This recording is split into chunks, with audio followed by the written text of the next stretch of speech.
지난주 이렇게 거쳐오면서 내가 여기 왜 있는가 하는 생각을 많이 하게 됐습니다.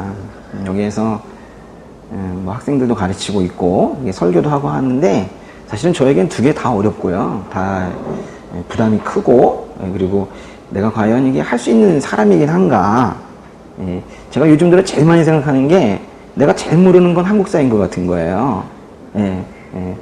또 제일 모르는 게 성경 같은 거예요. 근데 제일 모르는 두 가지를 지금 이렇게 가르치고 또 나누고 하고 있는 걸 보면서 좀 걱정도 되고 또 이게 앞에 계신 분들한테 어떤 때는 죄송스럽기도 하고 집에 들어갈 때는 주님 다음 주엔 좀 잘할게요 뭐 이러면서 가기도 하고 뭐 그렇게 하거든요.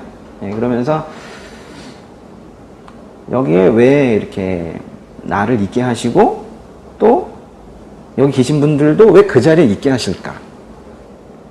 제가 종종 각자에게 하나님께서 주신 특별한 계획이 있다라고 말씀을 드렸지만 사실은 그 계획이 구체적으로 무엇인지 우리 서로 잘 모르거든요. 그리고 사실은 자신도 모르거든요. 그래서 좀 답답하죠.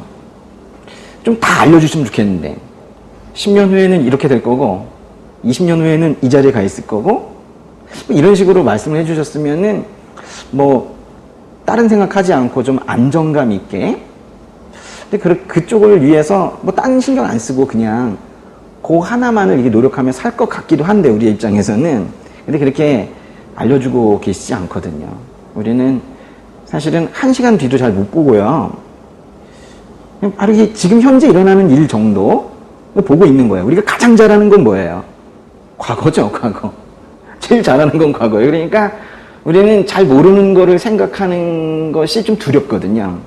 그리고 좀 답답하기도 하고 또 자신의 한계를 느끼는 것이 불편하기도 하고 그래서 미래에 대해서 잘 생각을 안 하려고 합니다. 그렇게 사람은 미래지향적으로 살아야 한다고 말은 하면서도 사실은 미래 생각을 할 수도 없거니와 하려고 하지도 않습니다. 생각해봤자 뭔 소용이냐 이런 생각도 있을지도 몰라요. 자기가 기껏 생각한다고 그대로 돌아가는 것도 아니니까요. 그러니까 내가 가장 잘하는 과거 생각을 계속하죠. 과거에 내가 무엇을 히트 쳤었는가 많이 생각하고 교만해지거나 또는 과거에 내가 무엇을 실패했었는가 무너졌었는가 생각하면서 또 더 큰 좌절감에 빠지고 어쩌면 그것이 다시금 반복될지도 모르겠다 이런 생각을 하면서 또 우울해지고 그렇게 되는 거죠. 그러니까 우리 인간의 한계인 것 같습니다. 그래서 우리가 이건 너무나도 자연스러운 사고의 체계이거든요. 자연스럽게 과거에 대해서 회고하면서 교만해지거나 또는 좌절하거나 근데 자연스러운 것이 좋은 것이 아니라는 거예요. 우리는 하나님께서 처음에 우리를 만든 형상대로 그렇게 처음부터 태어났으면 자연스러운 무엇인가가 참 좋은 것일 텐데 우리는 매우 타락한 상태로 전적으로 타락한 상태로 죄인으로 태어나다 보니까 우리의 사고방식도 자연스러운 건 죄악된 곳으로 흘러가는 경우들이 많이 있는 거예요. 자연스럽게 보고 싶은 거 보고 자연스럽게 생각하고 싶은 거 생각하고 하다 보면 사탄의 조종에 마귀의 생각대로 그렇게 가는 경우들이 많이 있더라는 거예요. 우리가 전적으로 타락한 존재이기 때문에 가지게 되는 한계입니다. 그래서 여러분이 생각되는 대로 생각하는 거 중간쯤에 잠깐 스톱할 필요가 있어요. 그럼 계속 생각이 끌려가는데 어느 정도까지는 인간의 생각일 수 있는데 그것이 장기적으로 반복되다 보면 그때부터는 영적인 단계로 간단 말이에요. 그래서 마귀가 손을 잡고 이 머리채를 휘어잡고 핑핑 돌리고 있는데 그 우울감 속에서 그 절망감 속에서 또는 그 교만함 속에서 하루도 가고 이틀도 가고 30년도 가고 80년도 가고 그러다가 무덤으로 들어가고 그런 일들이 비일비재하게 생긴단 말이에요. 그러니까 우리가 생각을 할 때 자신도 알아요. 내가 지금 생각하고 있는 시간인 줄 알고 있죠. 생각을 할 때 몽하니 있다가 중간쯤에 잠깐만 이게 하나님의 마음에 합한 생각인 것인가? 내가 얼마 전에 읽었던 그 말씀에 합한 생각인 것인가? 계속 점검해 보아야 한다라는 거예요. 자연스러운 게 좋은 게 아닐 수 있다라는 걸 여러분이 꼭 알고 계셔야 되는 겁니다. 오늘은 이사야 말씀 9장 보게 될 텐데요. 제가 이 서두에 말씀드린 그 부분에 대한 좀 더 깊은 논의가 사실은 이 말씀 속에 있습니다. 우리가 그렇다면 그런 한계 속에서 우리가 앞으로 어떻게 살아가야 하는 것인가에 대해서 그 답을 오늘 말씀 같이 나누면서 여러분이 좀 찾아내셨으면 좋겠습니다. 우리 지난주에 말씀드렸던 역사 얘기 조금만 해드릴게요. 우리나라 역사도 매우 중요하지만은 이 성경 자체가 그 이스라엘의 역사를 다루고 있기 때문에 우리가 조금 아셨으면 좋겠어요. 여기 이제 지중해입니다. 그리고 지중해 이 동쪽으로 갈릴리 바다가 있고요. 그 밑에 염해 또는 사해라고 부르는 곳이 이렇게 있고요. 처음에는 이 가나안 지역에 이스라엘 백성들이 통일국가를 이루며 살다가 다윗 솔로몬 때까지는 괜찮았단 말이에요. 근데 이제 그 이후에 여기 이렇게 갈라졌다라고 했습니다. 그래서 밑에는 뭐라고 그랬어요? 남유다라고 보통 부르고요. 남왕국 이렇게도 부릅니다. 그리고 이제 북쪽에는 북왕국 또는 북이스라엘 이렇게 부르죠. 네. 그런데 한 8세기 한 중엽 정도, 한 730여 년 정도, 기원전 734년, 732년 이 정도 즈음에는 이 위쪽에는 지금도 이쯤에는 여기는 레바논이 있고요. 여기는 시리아라는 나라가 지금도 있죠. 시리아. 근데 당시엔 여기를 아람이다 이렇게 불렀어요. 지금은 시리아 또는 성경에서는 수리아라는 표현으로 쓰거나 도시 하나는 다메섹이라는 표현을 쓰기도 하고 그렇습니다. 그리고 이쪽에 티그리스강과 유프라테스강이 있고 이쪽에 이렇게 큰 나라가 하나가 있었어요. 뭘까요? 지난주에 했었는데요. 아시리아죠. 아시리아. 근데 이 아시리아 땅이 지금은 어디예요? 여기가? 터키는요. 조금 더 가면 터키가 있고 여기 동쪽으로 가면은 여기 티그리스강, 유프라테스강 이렇게 있는 곳이 요즘 이라크입니다. 이라크. 그 옆으로 이란이 있고 그렇죠. 네, 이라크. 근데 이런 상태인데요.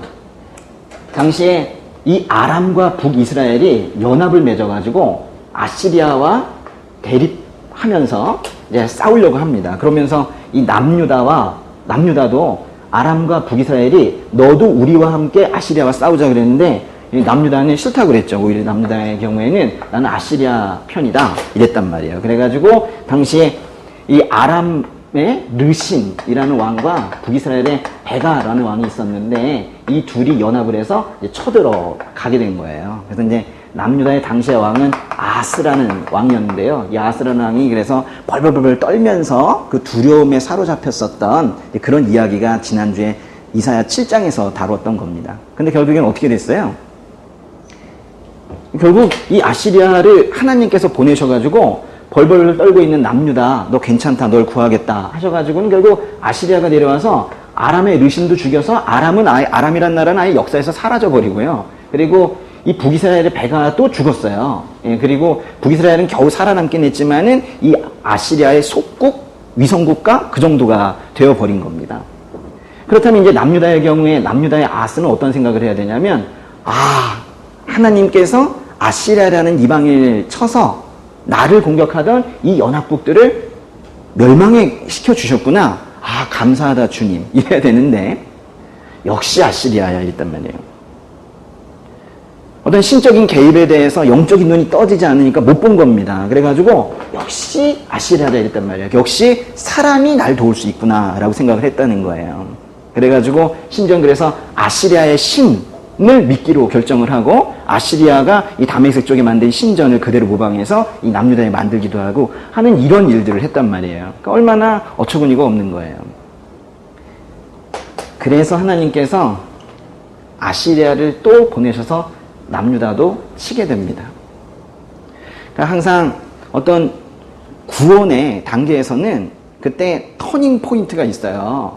응? 하나님 나 중심의 세상에서 하나님 중심의 사고방식으로 넘어가는 그 시기가 있어야 되는데 그때 잘못하게 되면 징계를 받을 수 있다라는 거예요. 그래서 이제 당시에 아시리아가 남유다를 치게 되는데 그때 아스 다음에 히스기야라는 왕이 있거든요.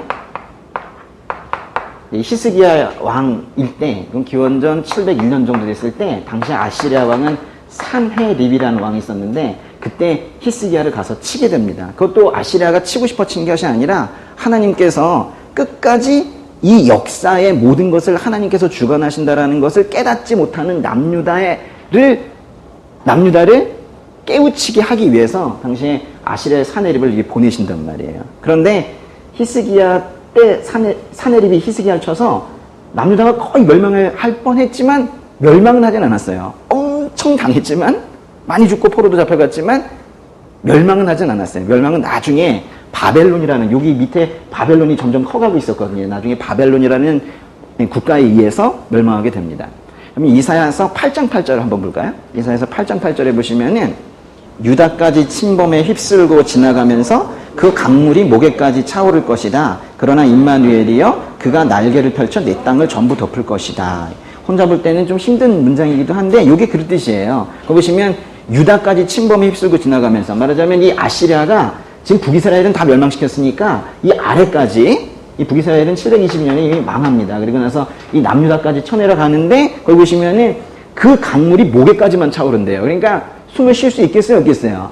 숨을 쉴 수 있겠죠. 그래가지고 겨우겨우 살아남았다가 나중에 바벨론 때 망한다, 이런 뜻이에요. 근데 나중에 바벨론이 쳐내려 와가지고 결국 남유다가 망하는데 바벨론도 결국엔 나중에 또 하나님께서 또 치십니다.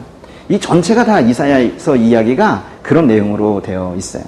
이 북이스라엘에 있는, 여기 갈릴리 있고 밑에 염해가 있는데, 이 북이스라엘의 이쪽 지역에요, 여기 그 갈릴리 바로 옆에 여기 한 지역이 있고요. 그리고 고유에도 한 지역이 있는데, 요 지역 이름이 뭐냐면, 여기를, 여기 9장 1절 한번 보실까요? 오늘 말씀에.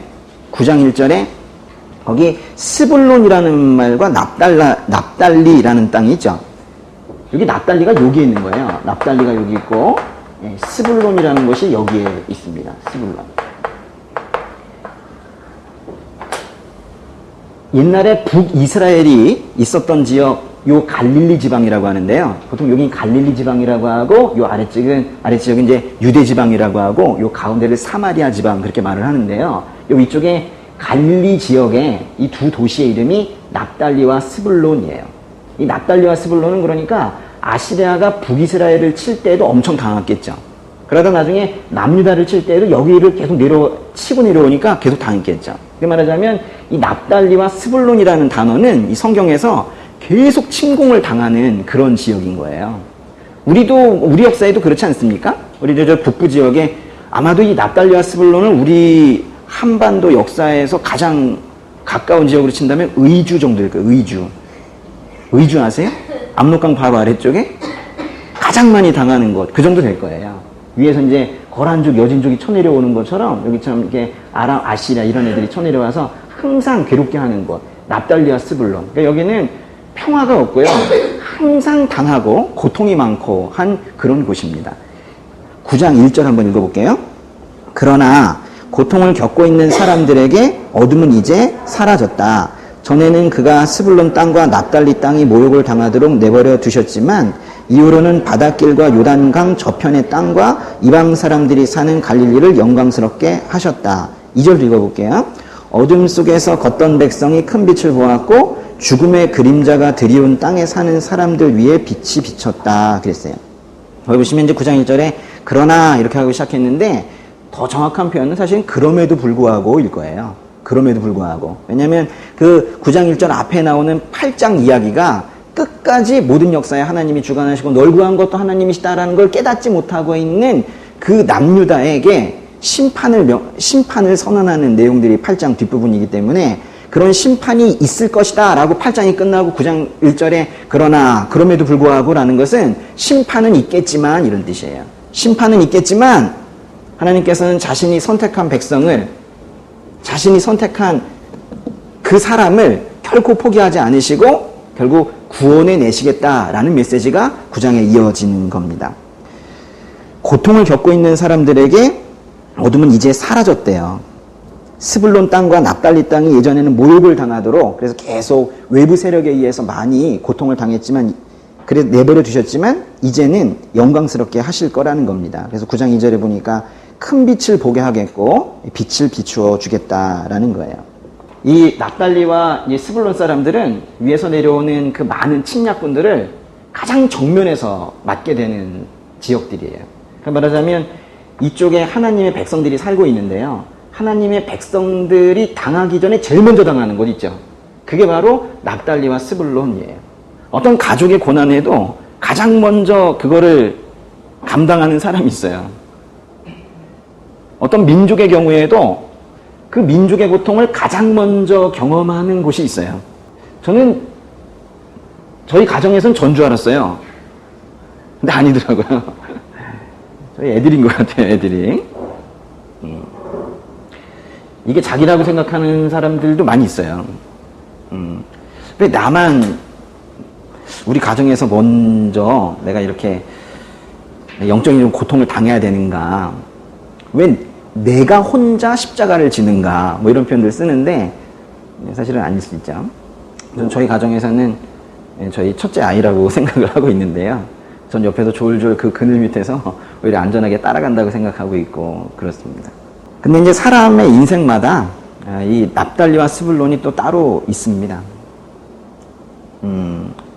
항상 당하는 게 있어요. 뭘 잘해보려고 해도 계속 무너지는 영역이 있습니다. 항상 넘어지는 죄의 영역이 있어요. 다양하지도 않습니다. 뭐 예루살렘, 사마리아 이러지 않습니다. 항상 납달리와 스불론이 당해요. 한 영역이 있어요. 딴 사람은 넘어지지도 않는 그 부분에 계속 혼자 거기 넘어지는 부분들이 있어요. 그래서 저는 이 이스라엘의 역사를 그냥 역사 공부하라고 주었다고 생각하지는 않거든요. 이스라엘 백성들의 역사, 그리고 이 지형들의 이런 모양들, 이런 것들은 다 우리 삶의 모형으로서 하나님께서 제시하셨다고 저는 생각을 합니다. 그리고 실제로도 그렇거든요. 그래서 이 납달리와 스불론에 대한 깊은 이제 묵상을 좀 하다 보면 자신의 납달리와 스불론이 무엇인가에 대해서도 우리가 고민을 좀 할 필요성이 있습니다. 항상 제일 먼저 당하는 것이 무엇인가. 그래서 성령 충만하다가도 꼭 누구 사람만 만나게 되면 다른 사람 비방하는 그런 습관들을 가지게 되는 경우들도 있죠. 항상 성령 충만하고 거룩한 삶을 사는 듯 하다가도 어느 순간 거짓말이나 또는 음란한 것이나 이런 부정한 것에 딱 거기에 계속 넘어지는 영역이 있다는 거예요. 그거를 체크해내고 내가 그 영역에 들어갔을 때 주의 도우심을 구해야 되겠다 라고 빨리 생각이 전환이 되는 것이 그게 중요한 겁니다. 9장 1절 끝에 보시면은 근데 이렇게 납달리와 스불론처럼 이렇게 계속 당하고 계속 뭔가 낮아져 있는 이런 상태, 그거를 왜 이렇게 놔두시는가도 이제 주님께 한번 여쭤볼 필요성이 있어요. 왜 그 부분을 계속 그렇게 내가 혼자 당하고 넘어지고 있는가. 그 9장 1절 맨 끝에 보시면 그 모든 것이 다 뭐 영광스럽게 하시기 때문이래요. 영광스럽게 하셨다 그랬죠. 신앙생활 하다 보면 이런 상황들이 생기지 않습니까? 이렇게 쭉 가시다가 갑자기 이렇게 훅 꺼지는 경우가 생겨요. 영적으로 침체가 되고 이렇게 되는 경우가 생긴단 말이에요. 근데 이제 이것이 죄에 의해서 무너지는 경우도 있을 테고, 어떤 경우에는 어떤 경제적인 고난이나 또는 추구했던 어떤 일들의 실패, 이런 것들로 인해서 그냥 감정적으로 쇠해져가지고 그냥 이렇게 추락하는 단계가 생길 수가 있어요. 그런데 이제 이럴 때쯤에, 요때쯤이 있죠, 요때쯤. 뭔가 이렇게 내가 하던 일들이 잘 안 되고, 또는 나의 마음 상태도 그렇고, 하여튼 모든 것이 한꺼번에 다 무너지는 것 같은 그런 포인트일 때, 뭔가 좀 의아하게 여기는 경우도 있어요. 이때 이제 당황하죠, 보통. 그죠? 왜 이러지? 기도했는데? 이러면서 이렇게 돼야 될 것 같은데, 이게 되지가 않고, 이렇게 되지 않고 이제 떨어질 때, 이상하다, 그래요. 그래가지고 이제 요때쯤 이제 내려오게 되면, 아직 이 상황은 모르니까요. 더 내려갈지 모르는데, 이상하다. 일도 잘 안 되고, 나는 왜 계속 하나님께 불만을 가지고, 계속 영적으로 침체되고 있는가, 그러면서, 이때, 이제 예배의 자리로 가고 기도의 자리로 가서 다시 이제 회복이 돼야 되는데, 그러지 않고 이제 이걸 이렇게 다시 회복시키려는 그 노력을 인간적인 노력으로 하는 경우들이 생기죠. 뭔가 자꾸 이제 무너지게 되게 되면 역시 내가 노력을 덜 했기 때문이다. 이래가지고 내가 더 노력을 해야 되겠다. 또는 누군가 다른 사람의 도움이 필요하겠다. 사람의 힘이 필요하겠다. 뭐 이런 생각들을 하게 된단 말이에요. 근데 이제 점점 떨어지는 거예요. 그러니까 이것도 아닌 것 같은데, 그래서 사람들은 그 허망한 노력들을 계속 이렇게 하게 되는 거예요. 하나님께서 이때 건지지 않으십니다.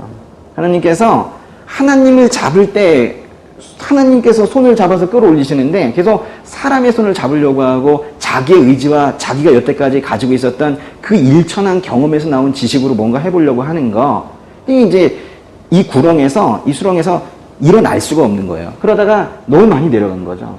그래가지고 일은 일대로 다 망가져 있고, 그리고 영적인 침체는 침체대로 되어 있고 하는 이 마지막 상태가 이렇게 올 수가 있는 거예요.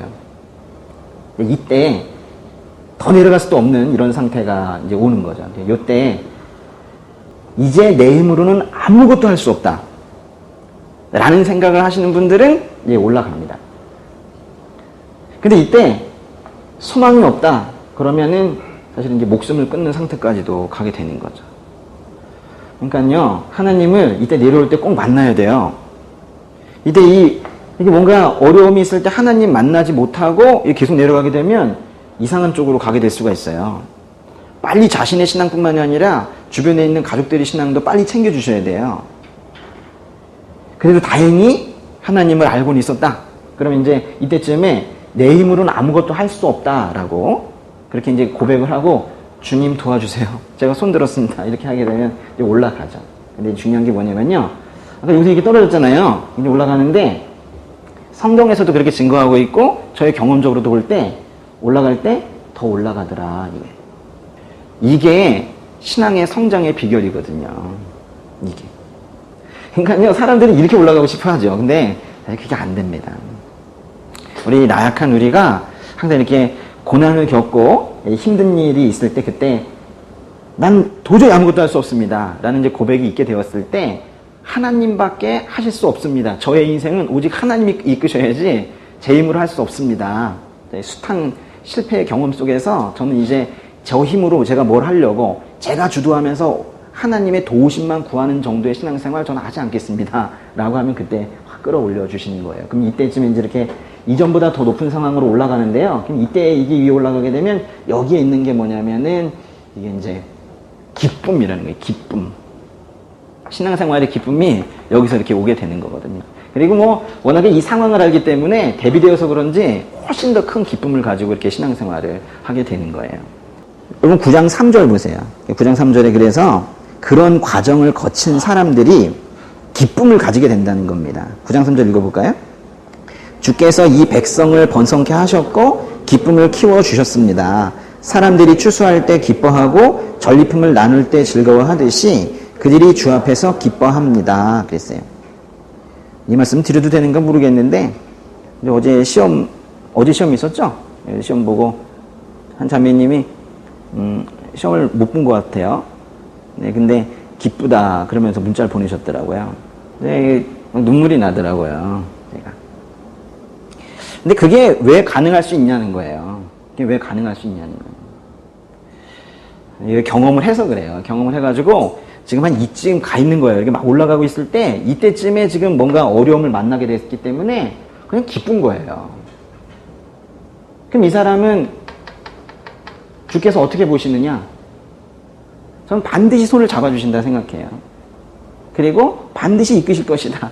그 인생 가운데 영원히 기쁨 누릴 수 있도록 즐거움 누릴 수 있도록 좀 분명히 잡아주신다 생각합니다.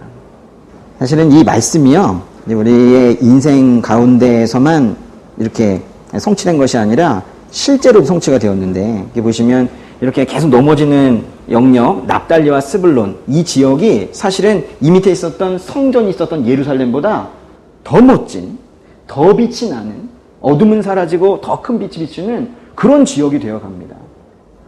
여러분, 예수님께서 어디서 태어나셨어요? 처음 태어나신 거. 태어나신 거는 이 밑에 베들레헴이라는 곳에서, 그죠? 여기 예루살렘이 있고요. 그 밑에 베들레헴이라는 곳에서 태어나셨어요. 그것도 이동 중에 태어나셨죠? 다윗의 왕가에서 태어나셔야 되기 때문에 그 아버지 격이었던 요셉이 다윗 가문이어서 그 인구조사한다고 하니까 이쪽에 가다가 거기서 이제 태어나시게 된 거죠. 태어나신 건 베들레헴에서 태어나셨어요. 그냥 태어나신 게 아니라 미가서 5장 2절의 말씀을 성취하기 위해서 미가서 5장 2절에 미가라는 예언자의 예언대로 거기서 태어나셨죠. 그러다가 나중에 어디로 가셨냐면 저 위에 나사렛이라는 곳으로 가셨어요. 나사렛이라는 곳으로. 나사렛, 이 옆에, 이 더 옆쪽입니다. 여기는 아주 시골이에요, 시골. 근데 이제 나사렛에 가셨는데 이 나사렛 고향 사람들은 오히려 예수님을 배척을 했어요. 그래서 거기서 도저히 아마 계속 계셨으면은 생명에도 지장이 있고, 그래서 십자가, 그 하나님께서 만들어주신 십자가의 시간, 그 시간 이전에 뭔가 변을 당하시면 안 되기 때문에, 그래서 예수님께서 이사를 가십니다. 그때 이제 어디로 가셨냐면 이쪽에 가버나움이라는 곳으로 가셨어요. 그래서 이제 보세요. 어디로 가셨냐면 처음엔 이 밑에, 맨 처음에 어디 있었어요? 베들레헴에 계시다가 그 다음에 성장하신 거는 나사렛에 가서 성장을 하셨어요. 그러다가 나이가 드셔가지고는 어디로 옮겨가셨어요? 가버나움이라는 곳으로.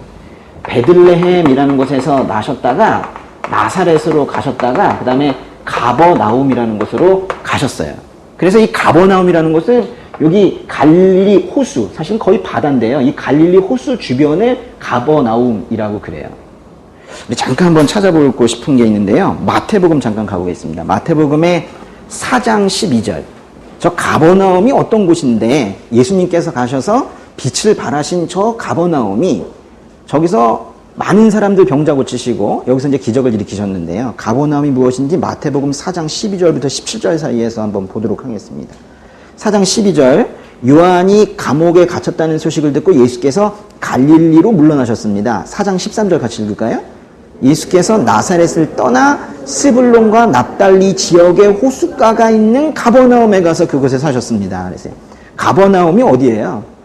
지금 말하고 있는 스불론과 납달리 말하는 겁니다. 그러니까 말하자면 스불론과 납달리는요, 결국 예수님께서 가장 많은 사역을 하셨던, 그래서 결국 빛을 발하게 하신 그런 지역이고, 이 지역 자체가 그렇게 영광을 받은 겁니다. 거기 4장 14절부터 보시면 아예 정확하게 써놓고 있네요, 성경에서. 이는 예언자 이사야를 통해 하신 말씀을 이루시려는 것입니다. 4장 15절에 지금 읽었던 말씀들이 거기 다 있어요. 스불론 땅과 납달리 땅이 호수로 가는 길목 요단강 건너편 이방 사람의 갈릴리여 하면서 17절까지 그 얘기가 나오고 있죠. 그래서요, 이 스불론과 납달리라는 표현은 성경에서 매우 귀한 겁니다. 이것은 단순하게 어떤 죄의 영역, 이 정도의 비유적인 표현뿐만이 아니라 실제로 이 지역이 빛을 발한다는 것은 예수님께서 이 지역에서 사역을 하시면서 여기에서 실제로 어둠의 속에 있는 사람들에게 큰 빛을 비춰주시는 지역이 될 거라는 것을 예수님 모시기 700년 전에 이미 예언이 되었었던 것이고, 그것이 예수님의 나사렛에서 가버나움의 이주를 통해서 그것이 이제 성취가 된 거예요. 아주 귀한 말씀이고요.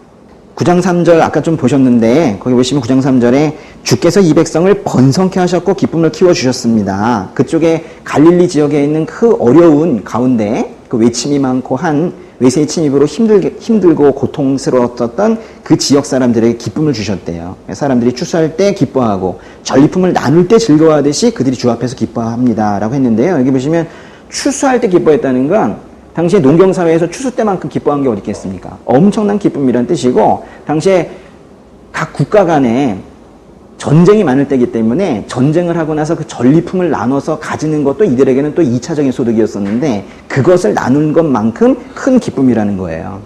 그래서 고통 속에 있었지만 그 납달리와 스불론 그 지역에 주님께서 회복을 시키시고 결국에는 구원을 하시겠다라는 지금 약속을 하고 계시는 겁니다. 네, 하나님께서는 여기서 아까 본 것처럼 겨우 이렇게 거의 죽어있던 인생을 살려내는 정도로 끝내지 않으세요. 사람들의 많은 오해가 뭐냐면 하나님께서 우리를 생존케 하시는 분 정도로 생각하고 있다는 거예요. 우리가 겨우 죽을까봐 겨우 헐떡벌떡 숨을 헐떡거리면서 살아있는 정도 수준으로 회복시키는 것으로 생각하고 있다는 거예요. 그렇게 생각하고 있는 것은 그러면서 이제 생존을 위한 기도를 많이 하죠. 겨우 죽지 않게 하여 주시옵소서 정도 수준인데, 그렇게 기도하는 것은 하나님께서 우리를 바라보시는 그 계획과 하나님의 능력을 크게 제한하고 있는 거예요. 하나님께서는 사실 이건 과정 중에 불과하고 이 위에 거를 지금 원하고 계시는 거거든요. 하나님 우리를 생존시키시는 분이 아니라 우리를 기쁘게 하고 즐겁게 만들어 주시려고 지금 우리를 불러주셨다라는 거예요. 9장 4절 잠깐 읽어보겠습니다. 9장 4절. 그들을 짓누르던 멍에와 어깨를 내리치던 회초리와 압제자의 몽둥이를 미디안을 꺾으시던 날처럼 주께서 부숴버리셨기 때문입니다. 9장 5절. 쿵쿵거리며 짓밟았던 모든 군화와 피범벅이 된 모든 군복이 땔감으로 불에 타 사라졌기 때문입니다. 그랬어요. 이 9장 4절과 5절은 3절에서 지금 막 즐거워해야 된다고 했는데 왜 즐거워해야 됩니까? 또 따지는 사람들이 있다고요. 제가 뭘 기뻐해야 됩니까? 라고 했더니 하나님께서 너를 괴롭히던 모든 것들, 너를 압제하던 모든 어둠들 내가 제거해줬는데 당연히 기뻐해야 되지 않느냐라고 지금 4절과 5절에서 말씀하고 있는 거예요. 4절에 보시면 이게 우리가 가지고 있는 것들이라는 거예요. 짓누르던 멍에, 짓누르던 멍에. 이 소나 메고 있어야 되는 이 멍에를 우리가 지금 무겁게 이걸 지금 멍에를 메고 있다는 거예요. 속박을 받고 있다는 거예요. 자유 없는 그런 상태를 얘기하고 있는 것이죠. 하나님께서는요, 우리가 멍에를 메는 걸 원하지 않으세요. 좀 더 쉽게 얘기하면 우리가 짐을 메고 있는 걸 원하지 않으신다고요. 하나님께서는 우리가 하나님의 짐이 되는 건 괜찮다 하세요. 얼마든지 내 짐이 되어라 하시는데, 나에게 짐이 되어라 하시지만 우리가 스스로 그 짐을 메는 것을 원하지 않으신다는 거예요. 그거를 풀어주시겠다는 것이고, 또 어깨를 내리치던 회초리 했는데요. 채찍입니다. 채찍. 사실 이 어깨를 내리치던 회초리는 혼자 회초리를 치지 않기 때문에 사실은 외부적인 환경으로 인해서 또는 어떤 인간관계로 인해서 우리가 또 괴로운 삶을 살고 계시는 분들도 있습니다. 그런 것들 주께서 가만히 보고 계시지 않겠다라는 거예요. 또 압제자의 몽둥이, 괴롭히고 협박하고 조롱하고 하는 그런 삶을 살고 계시는 분들도 계신다는 거예요. 정도의 차이만 있지요. 그렇지만 이런 것들을 모두 다 부숴버린다 하시는데 9장 4절에 보시면 뭐처럼 부숴버리신대요. 미디안을 꺾으시던 날처럼. 아유, 참 멋있는 말인데요. 미디안을 꺾으시던 날처럼. 이 미디안의 날, 미디안을 꺾으시던 날이라는 말은 성경에 사사기라는 책이 있는데 그 사사기 7장에 나오는 말입니다. 요 지역에서 싸움이 하나 생겼거든요. 요 바로 납달리 스불론 이 지역입니다. 이 지역인데 같은 지역 얘기를 지금 계속하고 있는 거예요. 미디안이라는 종족이 위에서 이렇게 내려오고 있었는데요. 당시에 이스라엘 백성을 보호하기 위해서 하나님께서 세우셨던 사사라는 사람들이 있었어요. 근데 그 중에서 기드온이라는 사사가 있었는데, 당시 이제 기드온이 위에서 내려오는 적들, 즉 미디안 족속들을 막기 위해서 당시에 32,000명을 끌고 여기 지역까지 갔단 말이에요. 그랬더니 이제 하나님께서 그렇게까지 많이 필요 없다. 22,000명을 돌려보내라. 이래가지고 10,000명을 돌려보냈어요. 그래서 이제 10,000명을 가지고 이제 미디안인과 싸우려고 하는데 하나님께서 또 거기에서 또 야, 그거 다 필요 없어. 300명이면 돼. 이래가지고 다 돌려보내고 겨우 300명 가지고 싸우게 하셔서 이겼어요. 그럼 기드온의 300용사 이런 말 들어봤습니까? 기드온이 미디안을 300명을 가지고 쳤다는 건 뭔 뜻이에요? 원래 32,000명 정도는 되어야 칠 수 있는 건데 다 집으로 돌려보내고 300명만 있어도 내가 충분히 친다. 하나님께서 직접 하셔서 이기셨다는 뜻이에요. 여기 보시면 미디안을 꺾으시던 날처럼 이라는 것은 사람의 힘이 하나도 들어가 있지 않은 거예요. 하나님께서 너희들의 고통, 당신들의 그 압제, 그 백성들의 힘든 것, 이런 것들을 다 하나님의 힘으로 없애주시겠다라는 거예요. 자꾸 사람이 자신의 힘으로 또 누군가에 기대어서 사람에게 의존해서 회복하려고 하는 그런 모습들 보이지 말라는 거예요. 그래서 9장 5절에는 그 쿵쿵거리며 질밟았던 모든 군화와 군복이 다 불에 타버렸대잖아요. 그래서 이제 밖에서 제3자에 의해서 어떤 고통을 받거나 또는 어려움 속에 있었던 그런 상황들도 하나님께서 모두 다 처리해 주시겠다라는 거예요. 근데 이제 궁금해 해야 되는 거예요. 그렇다면 지금 내가 겪고 있는 아픔이 있는데 상처가 있고 고통이 있는데 하나님께서 아니 여기 기드온의 300용사 이건 전쟁이니까 실제로 그렇게 하셨겠지만은 내 삶에서 나의 그 구체적인 상황 그거를 어떻게 처리하시는가? 왜냐면 여러분이 질병의 문제라든가 또는 여기 지금 공부하시는 분들 많은데 그런 그 공부하는 데 있어서의 어려움 이런 것들 있죠. 또는 인간관계 어려움, 가족 속에서의 어려움. 이건 전쟁과 다른데 어떻게 말은 좋지만은 하나님께서 어떻게 직접 개입하셔서 이거를 해결을 하실까? 내가 만약에 전쟁에 지금 나가는 거면 하나님께서 성경에 나오는 것처럼 하시면 될 것 같아요. 그렇죠?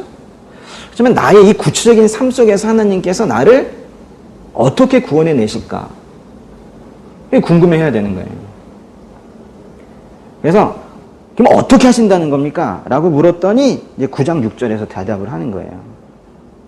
한 아이가 우리를 위해 태어났다. 우리가 한 아들을 얻었다. 그의 어깨에는 주권이 있고 그의 이름은 기묘자 모사, 전능하신 하나님, 영원하신 아버지, 평화의 왕이라 불릴 것이다. 하나님께서 엄청 충격적인 대답을 하시는 거예요.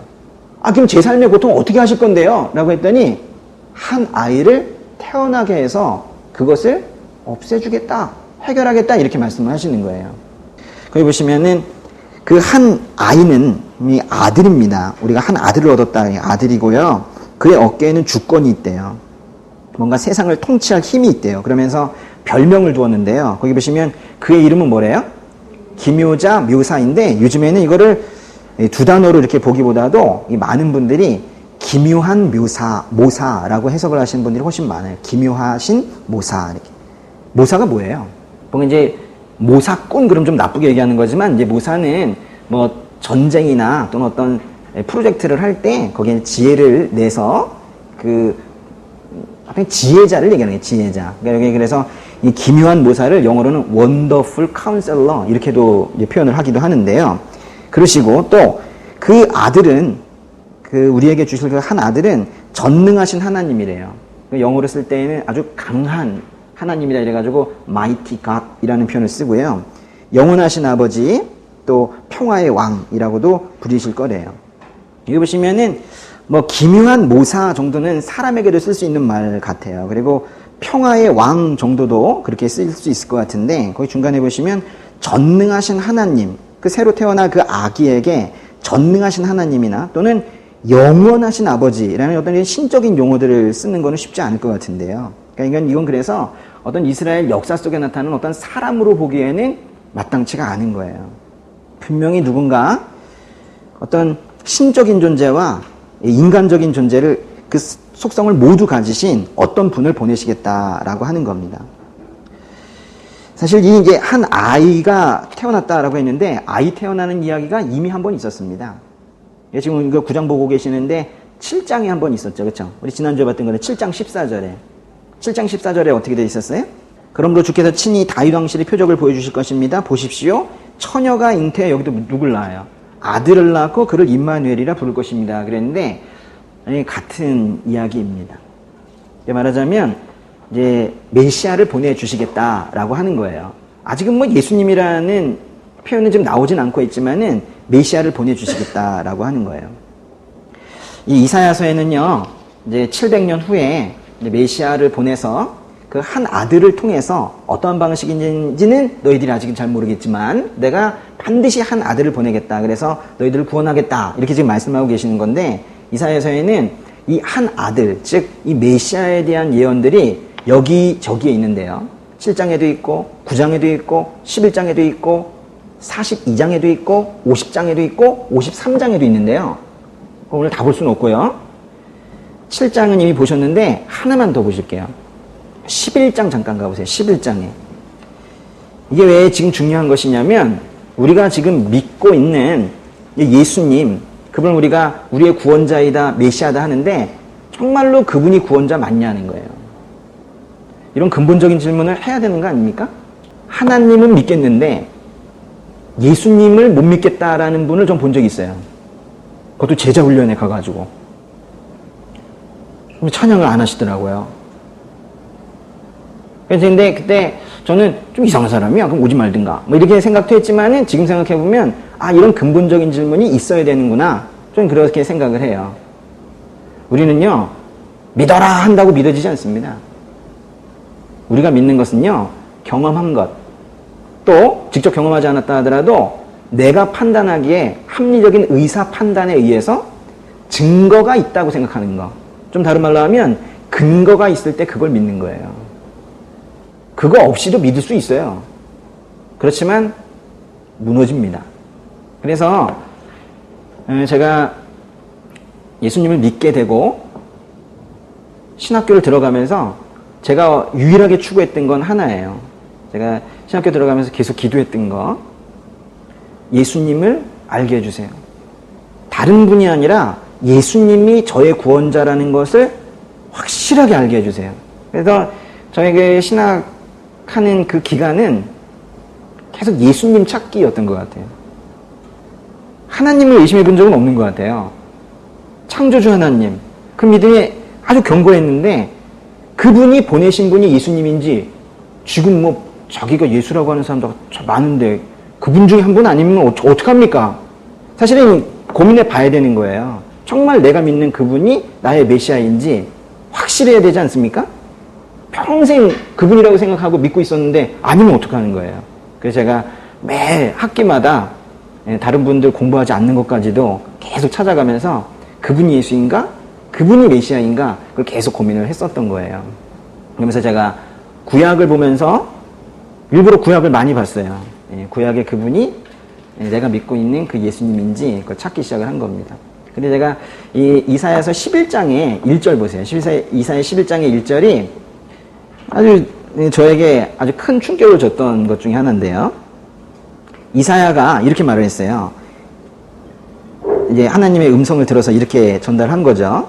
이새의 줄기에서 한 싹이 나오고 그의 뿌리에서 가지가 돋아나 열매를 맺을 것이다 그랬는데요. 이새는 분명히 사람 이름이거든요. 근데 이새의 줄기에서 한 싹이 나온다 했는데 이제 이게 이사야서의 전체적인 흐름을 볼 때 싹이나 가지 이런 것들은 이제 메시아를 뜻하는 것인데요. 이새의 줄기에서 메시아가 나온다 이런 뜻이에요. 이새가 누굽니까? 다윗의 아버지죠. 다윗의 아버지. 11장 10절도 그래요. 11장 10절에도 그날에 이새의 뿌리가 나타나 민족들의 깃발이 될 것이다. 나라들이 그에게 찾아오고 그가 있는 곳은 영화롭게 될 것이다 했는데 같은 말씀이죠. 그래서 내가 예수다. 내가 메시아다. 라고 주장하는 사람들은 많이 있겠지만 그 많은 후보자들이 다 대거 탈락했겠죠. 일단은 메시아로서의 후보가 되려면 반드시 이새의 줄기에서, 이새의 후손에서 나와야 하는 겁니다. 그래서 우리가 이새 다음이 다윗이기 때문에 다윗의 왕가에서 나와야 한다라고 말하고 있는 거예요. 그리고 또 오늘 말씀해 보시면 아기로 반드시 태어나야 돼요. 그리고 아들이어야 되고.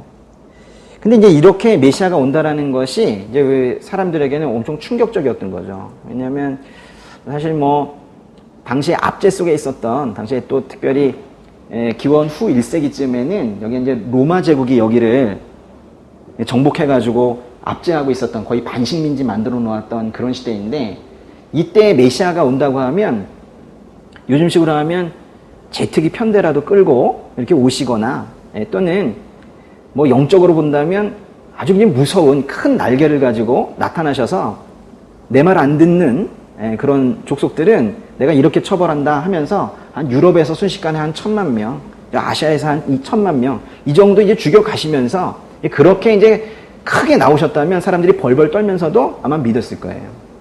아마요, 지금 하나님께서 하신 일이다 하면서 어떤 존재가 나타나서 큰 고난을 여기다가 눈에 보이는 상태에서 만약에 주게 된다면 사람들이 그 사람 믿게 될 겁니다. 그런데 그렇게 하지 않으셨단 말이에요. 사람들이 그래서 이 부분이 제일 의아한 거예요. 그래서 생각해 보시면요. 불교에서의 결론은 뭐냐면, 불교는 이 세상 사는 건 힘들다. 고뇌다.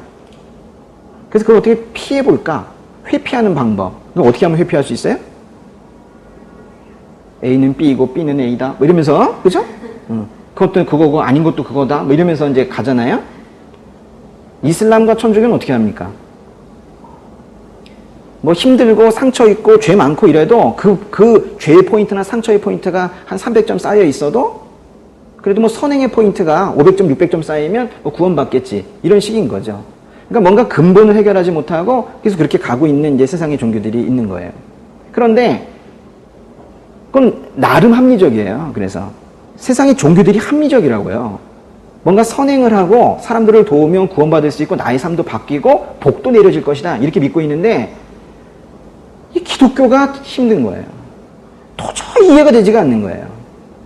아니 메시아가 오는데 칼을 휘두르면서 백마를 타고 이렇게 오셔야 되는데 아기로 오신다. 그걸 우리 보고 믿으라는 얘기냐. 그러니까 이거를 유대 백성들은 구약 성경을 그들은 이미 가지고 있었겠지만 아마 이 부분을 매우 의아하게 생각했을 것이고 이거를 메시아에 대한 예언으로 생각하고 싶지 않았을 거예요. 분명히 메시아에 대한 이야기인데도 이건 메시아 이야기는 아닐 거다. 뭐 당시에 뭐 애기 태어난다는 얘기겠지. 이 정도로 해석을 하고 말았을 거예요. 저는 가끔 그런 생각을 해요. 이 기독교 신앙을 보면서 정말 진짜다 이게. 이게 왜 진짜인가? 믿기 쉽게 만들지 않았기 때문이다라는 생각을 해요. 이게 만약에요, 다른 그 불교나 이런 것들처럼 아주 합리적인, 인간적 합리적인 사고에 의해서 이러이러하면 선행하면, 그리고 그분들 계속 모여서 뭐예요? 그 지역사회 공헌한다면서 쓰레기 줍기 일주일마다 하지 않습니까? 그죠? 뭐 이런 것들 하고, 응? 고아원 찾아가고, 이렇게 하면 구원받는다라고 하면 우리 믿기 좋죠. 이슬람도 얼마나 편해요. 이슬람도, 응? 그 마호메트가 가르친 대로 따라가면 된다 하는 거거든요. 그 사람은 뭐 하나님이다 이렇게 얘기하지 않는단 말이에요. 근데 우리는 예수님께서 아기로 오셨다. 메시아가 아기로 오셨다 하죠. 또 동정녀에게서, 처녀에게서 잉태됐다 하시죠. 또 죽으셨다 부활했다 하시죠. 승천했다 하시죠.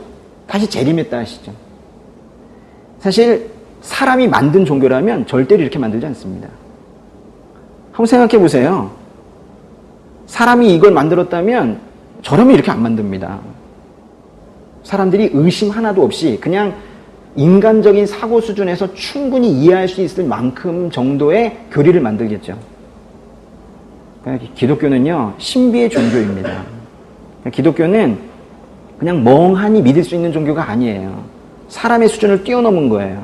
절대로 타협하지 않습니다. 신적인 수준의 교리에서 절대로 사람들의 이성적인 부분까지 결코 그 수준을 낮춰주질 않아요.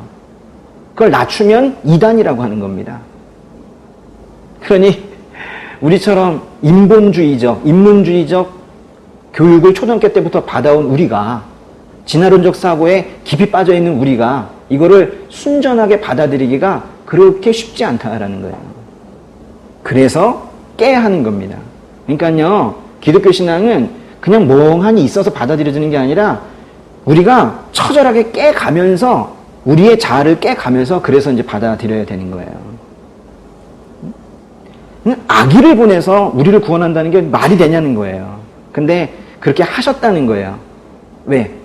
그렇게 하나님께서 그 방법을 하시겠다고 하나님께서 작정하신 거예요. 그때 우리가 또 그럼 왜 그런 방법을 쓰십니까? 라고 우리는 말할 수 없어요. 피조물인 우리가 창조주 하나님의 그 계획하신 부분을 우리가 함부로 재단할 수 없어요. 그건 우리가 받아들여야 되는 부분이에요. 그러면서 그렇게 예언하셨으면 그것이 어떻게 성취되어 가는가를 우리가 봐야 되는 거예요. 9장 7절 읽겠습니다. 그분의 넘치는 주권과 평안은 다윗의 보좌와 그의 왕국에 끝없이 펼쳐질 것이다. 지금부터 영원히 공평과 정의로 그것을 견고히 세우실 것이다. 만군의 여호와의 열정이 이것을 이루실 것이다. 여기에도 보세요. 여기도 다윗의 보좌라고 나오고 있지 않습니까? 근데 이 모든 것들을 아기가 태어나서 너희를 구원할 것이다. 우리가 할 일은 없다는 거예요. 그 9장 7절에 보시면 만군의 여호와의 열정이 이것을 이루실 것이다. 이게 우리 신앙의 안정감 아닙니까? 우리가 뭐를 해야 그분을 만나게 되는 것이 아니라 하나님께서 알아서 하시겠다라는 거잖아요. 참으로 그 9장 6절에 나오는 기묘자, 모사, 전능하신 하나님, 영원하신 아버지, 평화의 왕, 아무리 읽어도 사실 어려운 말이죠. 이런 인간의 의식으로는 불가해한, 결코 명확하게 판단하기 힘든, 해석해내기 어려운 이런 표현들을 단 한 번에 예수님을 보내셔서 해결을 하신 거예요. 당시에 구약 성경만 있었던 그 유대 사회에서는 이 이사야서 9장 6절이 무엇인지 전혀 이해할 수 없을 거예요. 이 기묘자 모사이면서, 전능하신 하나님이면서, 영원하신 아버지이면서 평화의 왕이신 사람이 어디 있냐. 다윗도 여기에 못 들어갈 것이다. 이렇게 얘기했을 겁니다. 그러나 그것을 단번에 하나님께서 해결을 하신 거예요. 그래서 아기를 보내서 이 땅의 어둠을 빛으로, 갈등을 샬롬으로 그렇게 바꾸시고 상처받았던 그 영혼들을 그렇게 회복하시고 치유해 내시겠다라는 거예요. 그분은 오셔서 꼭 하시겠다고 약속한 게 있는데요. 그 아들이 커서 상처받은 영혼들에게 다가가서 꼭 하시겠다라고 약속을 하신 게 있어요. 42장 3절인데요. 자, 뒤에 한번 가보실까요? 42장 3절에 결국 아기가 자라서 공생의 기간이 되어서 결국 이걸 하신다는 건데요. 42장 3절 읽어보실까요? 그는 상한 갈대를 꺾지 않고 불길이 약해진 심지를 끄지 않을 것이다. 그는 성실히 공의를 베풀고 했는데요. 상한 갈대 꺾지 않으시고 꺼져가는 등불 끄지 않으시는 분. 그리고 이 등불이라는 표현보다는 우리말 성경의 심지라는 표현이 훨씬 더 정확한 표현인데요. 갈대밭에 상한 갈대들은 누구나 쉽게 짓밟아버리고 꺾어버립니다. 꺼져가는 심지, 어차피 불길도 약하기 때문에 켜놔봤자 방을 밝히지도 못하고 있으나 없으나 똑같기 때문에 꺼버립니다. 그게 인간이거든요. 그래서 우리의 환경이나 주변의 제도나 또는 옆에 있는 다른 사람들은 내가 상한 갈대이거나 또는 꺼져가는 등불일 때에는 그거를 짓밟거나 쉽게 꺼버리거나 조롱하거나 하지만 예수님은 그렇게 하지 않으시겠다라는 거예요. 왜 그렇게 안 하시느냐? 그렇게 하지 않으시는 분을 상한 갈대 꺾지 않으시고 꺼져가는 등불 끄지 않는 분을 보내시겠다고 지금 이사야서에서 하나님께서 약속을 하시는 거예요. 그래서 예수님을 만나면 그래서 회복이 되는 겁니다. 왜? 예언이 된 것이기 때문에. 꼭 그런 분을 보내시겠다라고 지금 약속을 하신 거예요. 우리가 하나님을 만나야 되는데요. 하나님을 만난다라는 말 자체는 참 많이 하고 하나님과 인격적으로 만난 때가 언제입니까? 이런 질문도 받고 하는데 하나님은 초월적인 분이시고 영원하신 분이시고 무한하신 분이신데 또 도덕적으로 완전하신 분이신데 오히려 거꾸로 유한하고 죄가 많고 계속 넘어지는 우리가 그 초월적이고 영원하신 그분을 만날 수는 없는 거예요. 그 개념 자체가 맞지가 않습니다. 같은 공간에 사실 있기 자체가 쉽지가 않은 거죠. 그러니까 사람들이 하나님을 만난다라는 것은 아브라함 앞에, 모세 앞에 뭔가의 구체적인 형상으로 나타난 그런 모습 이외에는 천사의 모습으로 나타나기 전에는 하나님을 만날 수 없다라고 생각을 한 겁니다. 하나님을 만난다라는 표현은 그냥 비유적인 것이구나 그 정도로 끝냈다는 거예요. 근데 그 초월적인 분이 피조물처럼 인간이 되어서 이 땅에 오셨고 도덕적으로 완전하셨던 그 분이 인간이나 짓는 그 죄인의 모습으로 이 땅에 오셨고 그 무한하신 분이 유한하신 존재처럼 이 땅에 내려오셔서 심지어는 죽음을 경험하시고 그래서 하나님께서 내가 너를 만나주겠다라는 것을 사람들은 이해할 수가 없었는데 그것도 그 약속도 예수님을 보내셔서 단번에 또 성취를 하신 거예요. 제가 지금 드리는 말씀이 교리로 들릴까봐 걱정입니다. 이것이 그냥 성경에 대한 어떤 해석으로 들릴까봐 걱정입니다. 예수님을 만나야, 응? 예수님을 만나야 삶이 바뀌어요. 예수님을 만나야 구원이 됩니다. 그럼 또 질문이 있을 수 있어요. 아는데요. 방법을 모르겠습니다.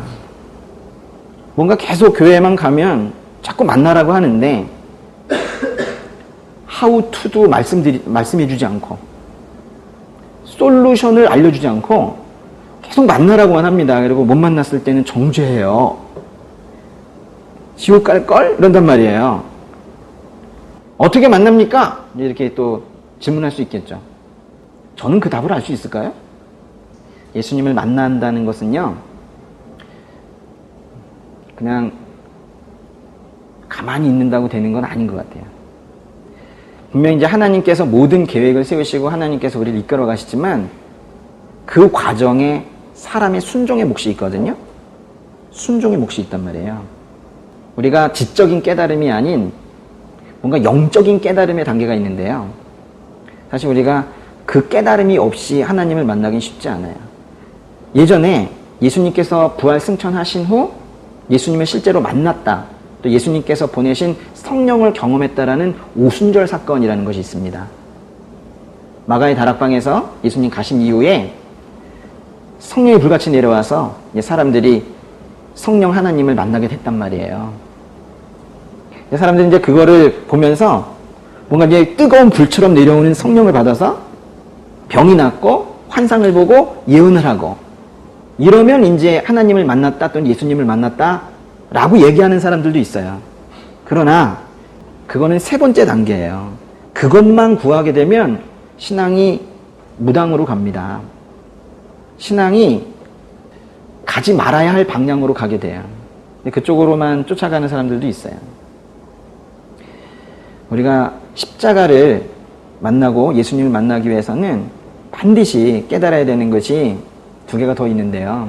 하나는 바로 이 아기로 오신 이 분이 우리의 죄를 대신해서 십자가에 죽으셨다라는 거예요. 예수님께서 십자가에서 죽으셨다. 나의 죄를 대신해서 세상의 죄를 짊어지고 죽으셨다. 그것이 도대체 무슨 의미인지 영적인 깨달음을 가지고 있어야 되고, 또 부활하시고 승천하셨다에 대한 영적인 깨달음이 또 있어야 돼요. 그게 무슨 의미인지. 여태까지도 그걸 가르쳐 드리고 있었지만 계속 그걸 또 가르쳐 드릴 겁니다. 그 이후에 오순절의 경험이 있어야 되는 거예요. 성령 하나님을 만나는 경험이 있어야 되는 거예요. 이 순서가 있거든요. 십자가의 의미가 무엇인지, 부활승천의 의미가 무엇인지 깨달음을 가진 이후에 그 다음에 성령 하나님을 만나게 되면 그 세 가지를 이렇게 합치면 그거를 예수님 만났다, 하나님 만났다 그렇게 얘기하는 거거든요. 근데 뭔가 중간 과정들이 빠져있는 분들이 많이 있어요, 교회에. 제가 지금 새로운 얘기나 어려운 얘기를 했습니까? 그건 아니죠.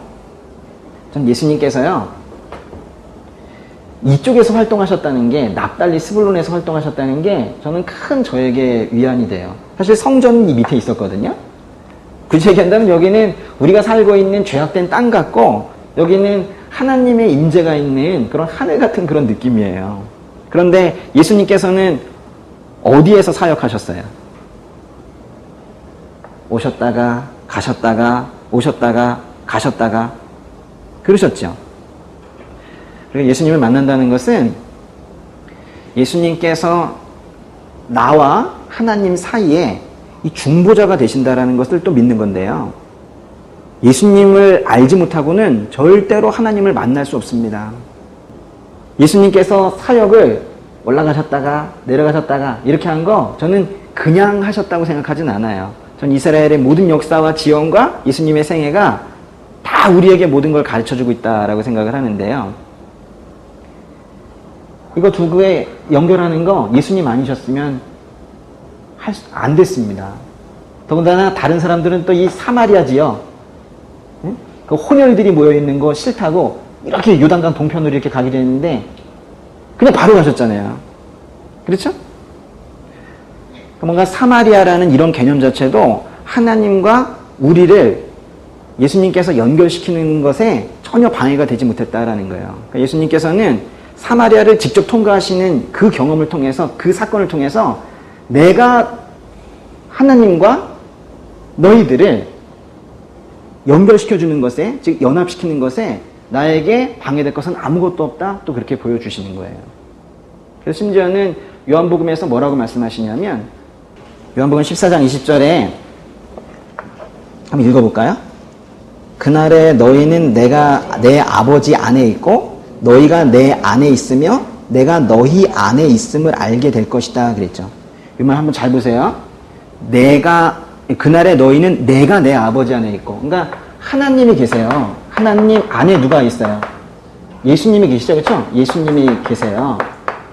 근데 이제 그 다음 번 보면 너희가 내 안에 있으며 내가 너희 안에 있대요. 너희가 내 안에 있다면 예수님 안에 우리가 있는 거죠, 그렇죠? 근데 보시면 우리 안엔 또 누가 있어요? 이럴 수가 있어요. 근데 예수님 안에 우리가 있는데 우리 안에 예수님이 있대요. 이건 뭐냐면, 근데 이렇게 하면 좀 어렵지만 이렇게 하면 쉬워요. 네가 내 안에, 내 아가 네 안에. 이런 거 안 해보셨습니까? 이건 뭔 뜻이에요? 완전 일체되는 거거든요. 일체, 연합. 응? 그러니까 우리와 예수님 관계는요, 완전 우리와 예수님은 한 일체라는 거예요. 그러니까 뭐냐면 예수님의 이 놀라운 논리를 보세요. 하나님 안에 내가 있다. 내 안에 네가 있다. 네가 내 안에 있다. 너와 나는 하나다. 그러니까 내가 하나님 안에 있으면 너도 하나님 안에 있는 거다라는 거예요. 그래서 예수님께서 승천하셨는데요. 제자들이 다 보는 앞에서 사도행전에 보시면 1장에 예수님께서 승천을 하시는데 그냥 내가 이제 올라가서 너희들 지켜보고 있을게. 그러면서 올라가시면서 뭐라고 그러셨어요? 성령 보내줄게 하셨지만 성령을 보내주기만 하시는 게 아닙니다. 여러분 마음속에 있는 그 제자들의 마음속에 있었던 그 영을 하나하나 보듬어서 그 영 가지고 올라가신 거예요. 그래서 우리 안에 예수의 영이 있지만 하나님 안에 우리의 영이 또 있는 겁니다. 그렇게 영과 영이 연합되는 것, 이런 신비로운 이 영의 연합, 이것이 하나님을 만났다라는 거예요. 이걸 어떻게 그림으로 표현을 하겠습니까? 삼위일체도 그림으로 표현할 수 없지만 제가 지금 저의 지금 이 답답한 마음을 아시겠습니까? 이걸 조금이라도 더 명확하게 말씀을 드리고 싶은데 이걸 어떻게 이거 도식으로 하기도 좀 어려운, 그러나 표현하기는 어려워도 계속 지금 끝내지도 않고 계속 이러고 있잖아요. 왜 이러는 거예요, 저는? 제가 만난 그분을 여러분도 믿으셨으면 좋겠는 거예요. 제가 어떻게 묘사를 명확하게 하지 못하지만 그분이 계신 걸 어떻게 합니까? 예수님께서 실제로 저의 삶을 완전히 뒤바꿔 놓으신 걸 어떻게 합니까? 그걸 제가 어떻게 부정을 합니까? 저는 제가 이때 예수님을 만났거든요. 저는 잘못하면 이렇게 떨어질 뻔했어요. 그러자면 이제 끝내야겠다. 모든 것을. 이럴 때 이제 예수님을 만났단 말이에요. 사실 이때 만났어야 되는데, 사실 너무 괴로웠어요. 이 기간 동안이. 너무 괴로웠는데, 여기서 만났단 말이에요. 주님께서 얼마나 불쌍하면 이때 손잡아 주셨겠습니까? 그죠? 죽어야겠다. 뭐 이렇게 생각할 때 만나 주셨단 말이에요. 요 사이에서 무슨 일이 있었을까요? 이 사이에서. 제가 요 앞에서 무슨 일이 있었을까요? 서울대학교 들어갔죠. 서울대학교. 여기서는 또 관세사 수석 합격. 결혼했고, 막 돈 벌리기 시작했고, 그렇죠? 이런 건 있는지도 몰랐죠. 왜냐면 나는 모험적으로 살았고, 참 잘난 사람이며, 괜찮다. 내가 생각하기에도 스스로. 그리고 아내가 특별히 저에게 착각을 많이 하게 했어요. 저를 뭐, 존경한다, 뭐, 이렇게 뭐, 어떤 사람보다도 뭐, 뛰어난 것처럼 이렇게 많이, 그러니까 아내도 판단력이 없었던 거죠. 뭐. 근데, 그냥 그렇게 가고 있었단 말이에요. 그러다가 이제, 아버지가 갑자기 돌아가시고, 아버지에게 뭐 좀 해드리고 싶었는데, 너무 일찍 가셨어요. 가시고, 그리고 가족 관계가 막 깨어지기 시작을 하면서, 첫째 아이가 장애가 있다는 걸 알게 되고, 그래가지고 이제 말을 못하고, 걷지도 못하고, 일어나지도 못하고, 뭐 그러고 있어요. 그러고 있다가 이제 회사도 아주 힘들어졌어요. 거기다 신경을 쓰다 보니까. 그래서 모든 걸 다 잃게 되어버린 이런 상황. 그래서 거의 그때가 계속 노력했던 게 모든 게 다 날아가는 그런 이제 이런 상황에서 이제 소망이 없구나. 그래가지고 이제 끝내야겠다. 뭐 이러고 있을 때였는데요. 그때 주님께서 찾아와 주셨어요. 저는 안 갔었는데. 그래서 이렇게 이제 올라가는 동안에 서서 이제 회복이 되어 가더라고요. 그러면서 여기 있었던 이 모든 일들이 하나하나 회복이 되어 가기 시작을 하는 거예요. 얼마나 놀라운지 무너져 가는 것도 금방인데 회복되는 것도 금방이더라고요. 그러니까 예수님께서 하시는 일이 그거예요. 상 갈 때 절대 꺾지 않으시더라고요. 꺼져가는 등불 끄지 않으시더라고요. 이게 끝나는 거예요. 근데 그걸 다시 살려내시더라고요. 혹 불어가지고 살려내시더라고요. 근데 제가 요쯤 갔을 때 제 막내 아들이 장애라는 걸 알게 됐어요. 이 첫째 아들이 장애였는데 이때 제가 다시 쓰러졌느냐? 아니에요. 제가 이미 이제 예수님을 만났기 때문에 그게 뭐 그렇게 크게 문제가 안 되더라고요. 그러면서 쭉 이렇게 가고 있는 거예요. 그러니까요, 왜냐면 예수님이 만나지 않았다면은 뭐 사실 저에게 기쁨이 없는 게 아니라 제가 없겠죠. 제가 없겠죠. 이 존재 자체가 없겠죠. 그래서 제가 예수님 만나라는 얘기를 계속 해야 되는 거예요. 다시 살고 싶은 소망이 생길 수 있도록. 그리고 이전에 어떤 상처가 있더라도 그거 껴안고 살지 말고 회복될 수 있도록. 겨우 제로되는 상태가 아니라 기쁨 얻으면서 즐거움 가지고 살 수 있도록. 시험 좀 안 되면 어때요? 라고 하면 기분 나쁘죠? 근데 그렇지가 않단 말이에요. 이 순서가 있는 거예요, 순서가. 주님을 만나고 나면요, 그 다음 거는요, 아이디어도 주세요, 아이디어도. 우리가 왜 움츠려 있는 상태에서 아무것도 못 하는 거예요. 근데 저 만나고 나면, 그다음에 뭔가 펑펑 솟아난다고요. 힘도 솟아나고, 건강도 솟아나고, 아이디어도 솟아나고, 이렇게 되어볼까? 왜냐면 담대하니까, 여유가 생기니까. 이 일도 자연스럽게 잘 될 수밖에 없어요. 근데 이 밑에서는 안 된다, 이렇게 쭉 떨어지게 될 때. 응? 여러분께서 예수님에 대해서 더 잘 아셨으면 좋겠어요. 지금 정도 수준으로 머물지 말고, 예수님께서 어떤 메시아인가, 왜 정말 예수님을 보내셨을까? 이러면서 예수님에서 더 잘 아시고, 특별히 십자가에 대해서, 부활과 승천에 대해서, 오순절 사건에 대해서 더 많이 공부하시고, 더 깊이 연구하시고, 그러셔가지고 예수님을 깨달았으면 좋겠습니다. 제가 아까 말씀드렸지만, 하나님께서는 참 좋으신 분이어서 여러분이 죄 가운데 있으면서 하나님의 큰 짐이 되는 건 상관이 없지만, 여러분이 혼자 그 짐을 지고 막 혼자 고아처럼 가고 있는 건 도저히 못 보시는 분이에요. 꼭 만나주시려고 지금 대기하고 계시는데, 여러분이 딴 데로 고개 돌리면 어떡합니까? 하나님 꼭 만나시기 바랍니다. 기도하겠습니다.